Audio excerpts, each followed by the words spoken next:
श्यावर रामचंद्र की जय। पंचवटी माया के रावण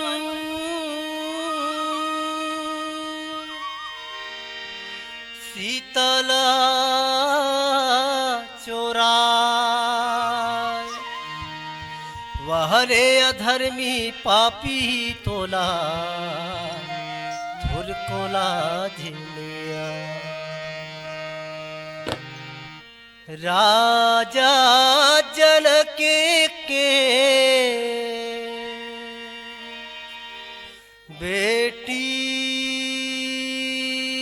सीताला करिलिस रावण हरण, खोजथ राम लखन बन बन, खोजथ राम लखन बन बन। राजा जनक के बेटी सीताला करलिच रावण हरण, खोजथ राम लखन बन बन, खोजथ राम लखन बन बन। राजा जनकी के बेटी सीताला करिलित रावण हरण, खोजथ राम लखन बन बन, खोजथ राम लखन बन बन। राजा जनक के बेटी सीताला करलिच रावण हरण, खोजथ राम लखन बन बन,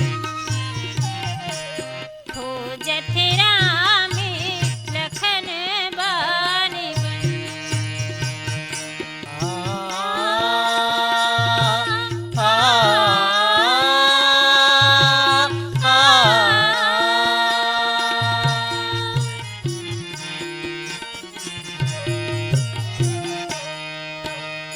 पंचवटी माया सोने की मिर्गा, पंचवटी में आइच सोने के मिर्गा, देखी के मोहागे मैया सीता, देखी के मोहागे मैया सीता।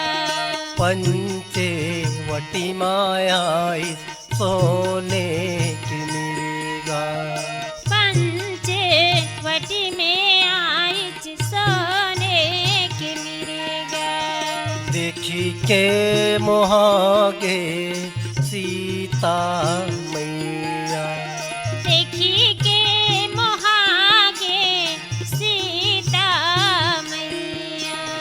बोले प्रभु से लानो मिर्गा छाना, करी लेते कुटी के सिंगार। बोले प्रभु से लानो मिर्गा छाना, करी लेते कुटी के सिंगार। धनुषी चढ़ा के चली दिस रामा, धनुषी चढ़ा के चली दिस रामा। सुन के सिया के वचन, खोजथ राम लखन बन बन, खोजथ राम लखन बन बन। राजा जनकी के बेटी सीताना करिलित रावण हरन खोजत राम लखन बान बन खोजत राम लखन बान बन खोजत राम लखन बान